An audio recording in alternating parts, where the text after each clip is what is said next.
Hey folks, welcome back. This is Chris in Central Pennsylvania. Got the Yellow Breeches Creek just behind me there. Little bridge right over, old bridge. So, yeah, you've been wrestled. Yeah. The great grandson of Nelson Mandela has been opening his mouth about the refugee program, and he's pretty poorly informed.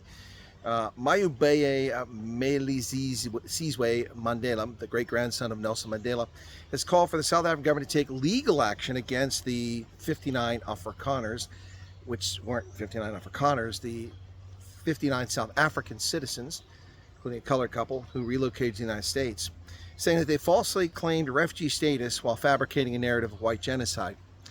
A couple problems with that storyline. First off, they didn't falsely claim refugee status. The program is for South Africans suffering from unjust racial discrimination. They applied for the program. The United States vetted them over a 3-month period and agreed that they were suffering from unjust racial discrimination. They didn't falsely claim anything. Also, the white genocide is your fairy tale. You and your lot from the ANC and your fake media in South Africa, this narrative of white genocide, you're the ones who keep perpetuating, you're the ones who keep bringing it up, not anybody else. Total nonsense. This narrative of white genocide wasn't fabricated by any of these people. I've spoken to several of them, and none of them went to America because of a white genocide. They went to America because of unjust racial discrimination. And to dispute all the other nonsense that comes from people like this great-grandson of Nelson Mandela, they weren't Afrikaners, or they didn't have to be Afrikaners, they didn't have to be white, and they didn't have to be farmers. So your nonsense just falls apart instantaneously. But he says that he claims genocide by Afrikaners was false. Well, they didn't claim that, so you're wrong. And he called for the government, including the Department of Justice, Department of International Relations, Home Affairs, and National Prosecuting Authority to pursue legal action against the group. Well, there's no legal basis to go here. These people were granted refugee status by the United States government. Case closed. It's an eternal sovereign matter for the United States, and if you don't like it, that's too bad.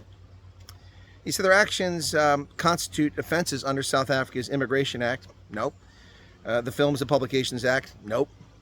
The Equality Act and the Protection of Constitutional Democracy Against Terrorists and Related Activities Act. Well, that's some big language. He said this is not just a matter of misinformation. It is a coordinated effort to destabilize our country and incite international hostility. Now, the hostility was incited by the African National Congress and its actions in direct conflict with the United States' national interest and our friends, partners, allies over the past 2.5 decades. That's where the hostility was initiated. Nothing to do with these claims. Now, his utterances are actually misinformation. Falsely claiming that these people claimed that they were suffering from white genocide when that wasn't the case. There's your misinformation right there. Now, asked if he would open a case, he said that he would have a discussion with his team. Team of what? Ignoramuses? It's been concluded the case should be open. Well, if that's your legal advice, you got some pretty stupid people working with you. He said AfriForum and Solidarity must also be held accountable for their roles in orchestrating and promoting this false narrative. No, I think people like you should be held accountable for orchestrating and propagating misinformation. And since, you're the great-grandson of Mandela, do you have ties to the ANC and the government? If so, then it wouldn't be misinformation, it would be disinformation and propaganda.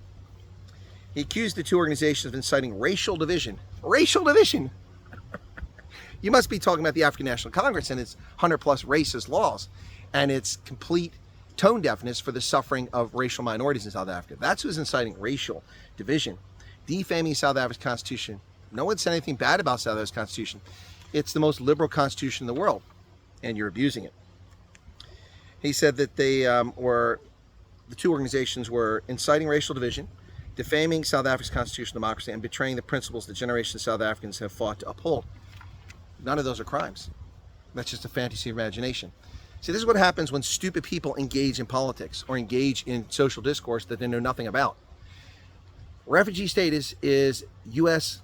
law. The Immigration and Nationality Act of 1980 governs this law. And it is perfectly in the purview of the President of the United States, the Secretary of State, Congress, to designate, State Department, people who can come to this country under that. We've brought 3.1 million refugees, mostly people of color, since 1980 to this country and resettled them quite successfully. So shut your cake hole, you know what you're talking about, and stop lying about these people and stop harassing them. You're the one spreading disinformation, or at least misinformation, not these people. They didn't come to America because they're farmers. They didn't come to America because they were white. They didn't come to America because they're Afrikaners. They didn't come to America because of crime. They came to America because they were suffering from unjust racial discrimination. And you don't get a say in that. It's not your refugee program. It's the United States refugee program. If you don't like it, then go wail to somebody that cares in Iran, in Gaza, in Moscow, in Beijing, or in Havana. Because the rest of us don't want to hear what your K-coal is expelling. Nothing but carbon dioxide. Must be a climate criminal. What say you, South Africa? What say you, Mzansi? Cheers.